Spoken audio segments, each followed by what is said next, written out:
السلام علیکم دوستو، میں ڈاکٹر انیس الرحمن اور آج ہم لوگ جاننے والے ہیں big bang theory science and Islam کے ذریعے سے۔ آج کل کی موجودہ سائنس کے مطابق ہماری کائنات ایک بڑے دھماکے یا بگ بینگ کے ذریعے مارز وجود میں آئی، مگر قرآن کریم نے اس کا ذکر 1400 سال قبل کیا، جب انسان کسی طرح کا کوئی سائنسی یا فلکی علم نہیں رکھتا تھا، اور 21ویں صدی آج اسے سچ مانتی ہے اور اس کی مکمل تائید کرتی ہے۔ کائنات میں ایک بڑے دھماکے کے ذریعے سپیس اور ٹائم یعنی خلا اور وقت تخلیق ہوئے۔ یہ دھماکہ یا بگ بینگ تقریباً 15 کھرب سال پہلے وقوع پذیر ہوا اور ایک واحد نقطے کے ذریعے دھماکے سے پوری کائنات وجود میں آئی،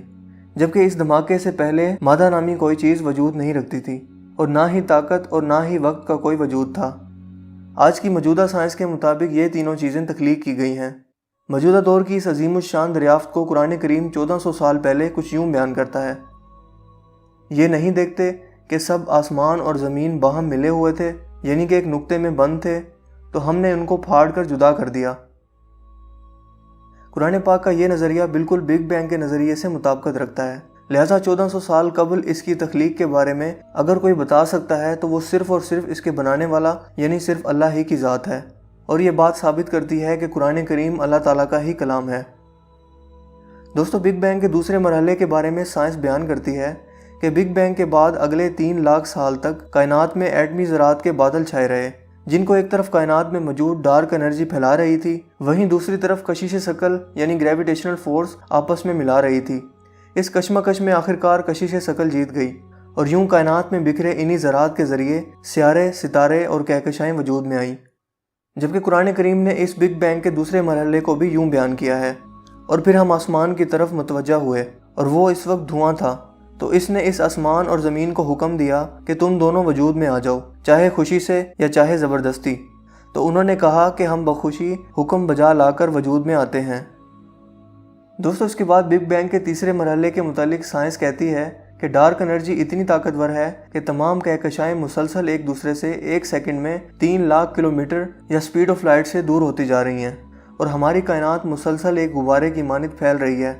مثال کے طور پر اگر آپ ایک غبارے پر چند نشانات لگا کر اسے پھلانا شروع کر دیں تو غبارے پر موجود نشانات غبارے کے پھیلاؤ کی وجہ سے ایک دوسرے سے دور ہوتے جائیں گے، اور بالکل یہی کچھ ہماری کائنات میں ہو رہا ہے۔ اور ایک وقت آئے گا جب ایک حد کے بعد یہ غبارہ پھٹ جائے گا اور اس کائنات کا اختتام ہو جائے گا، کیونکہ اللہ پاک کی تخلیق کردہ ہر ایک چیز کو اپنے متعین وقت پر موت ضرور آنی ہے۔ یا پھر اس چیز کو آپ ایک اور مثال سے سمجھ سکتے ہیں کہ جس طرح ایک ایٹمی دھماکے یا بم دھماکے والی کوئی چیز اگر پھٹتی ہے تو اس میں موجود اشیاء یا پارٹیکلز بہت تیز رفتاری سے چاروں طرف پھیل جاتے ہیں، اور چونکہ خلا میں ہر طرف خالی جگہ ہے، لہٰذا کائنات میں بگ بینگ کے دھماکے کے دھکے کی وجہ سے کہکشائیں ایک دوسرے سے ابھی تک روشنی کی رفتار سے دور ہٹتی جا رہی ہیں۔ اس نظریہ کو جو چیز مزید تقویت دیتی ہے وہ حال ہی میں ہونے والی ایک اور تحقیق ہے، جس کے مطابق جب بھی کوئی دھماکہ وقوع پذیر ہوتا ہے تو جہاں تک اس دھماکے کا اثر موجود ہو وہاں تک ریڈیشنز یا تابکاری شعاعیں بھی پھیل جاتی ہیں، جن کا مشاہدہ مخصوص آلات کے ذریعے سرخ رنگت میں کیا جا سکتا ہے۔ لہٰذا کائنات میں ہونے والے اس عظیم دھماکے کے بعد بھی کوئی ریڈیشنز یا تابکاری شعاعیں پوری کائنات میں موجود ہونی چاہیے۔ اور دوستو، ایسا ہی ہوا، کیونکہ سائنسی تحقیق کے مطابق کائنات میں جگہ جگہ اس بگ بینگ دھماکے کے بعد کے تابکاری اثرات واضح طور پر دیکھے جا سکتے ہیں، جو اس نظریے کو مزید اٹل اور حقیقت بنانے کے لیے کافی ہیں۔ دوستو، ان دریافتوں کے بعد سائنس کائنات کے خاتمے کا بھی ایک عظیم نظریہ رکھتی ہے، جسے بگ بینگ کے مقابلے میں بگ کرنچ کا نظریہ کہتے ہیں۔ اس کے مطابق ہماری کائنات ایک انتہا تک پھیلنے کے بعد واپس لپٹنا شروع ہو جائے گی اور آخرکار ایک ایسے نقطے میں بند ہو جائے گی جہاں سے اس کی شروعات ہوئی تھی۔ اور دوستو، ہم سب بحیثیت مسلمان جانتے ہیں کہ وہ بروز حشر یا قیامت کا روز ہوگا، جبکہ اس کا ذکر قرآن پاک میں اللہ پاک یوں فرماتے ہیں: اس دن ہم آسمان کو اس طرح لپیٹ دیں گے جیسے لکھے ہوئے کاغذ کو لپیٹ دیا جاتا ہے، پھر جس طرح ہم نے تخلیق کی ابتدا کی تھی اسی طرح ہم اس کو واپس کر دیں گے۔ دوستو، قرآن کریم کی اسی آیت کو آج سائنس بگ کرنچ تھیوری یا کائنات کے اختتام کا مرحلہ قرار دیتی ہے،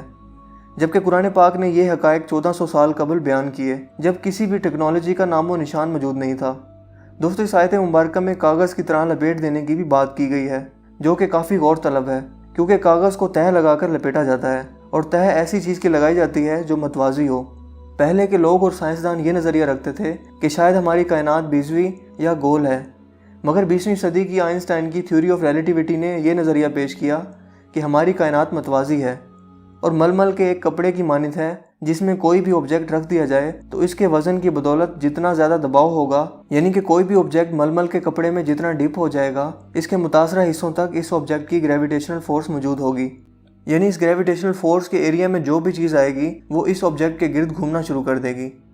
مثال کے طور پر ہماری زمین اپنے وزن یا ماس کی وجہ سے خلا میں جتنا زیادہ ڈپ ہے، اس کے اثرات چاند تک موجود ہیں۔ لہٰذا یہی وجہ ہے کہ چاند ہماری زمین کے گرد اس کی گریویٹیشنل فورس کی وجہ سے گھومنے پر مجبور ہے۔ بالکل اسی طرح سے سورج کے خلا میں ڈپ ہونے سے اور اس کے زیادہ ماس ہونے کی وجہ سے اس کی گریویٹیشنل فورس یا کشش ثقل کے اثرات پلوٹو سیارے تک موجود ہیں، جو اتنے فاصلے تک بھی سورج کی کشش ثقل میں آتا ہے اور اس کے گرد گھوم رہا ہے، جبکہ حالیہ تحقیق کے مطابق پلوٹو سورج کے مدار یا اس کی گریویٹیشنل فورس سے باہر نکل کر کائنات میں اب آزاد گھوم رہا ہے۔ دوستو، کائنات کی تخلیق اور خاتمے کے جو نظریے آج کی ترقی یافتہ سائنس پیش کرتی ہے، وہ رب کریم نے 1400 سال قبل واضح طور پر بیان کر دی ہے، مگر پھر بھی یہ لوگ اس سے کچھ سبق نہیں لیتے اور اپنی ہٹ درمی اور ضد پر قائم ہے۔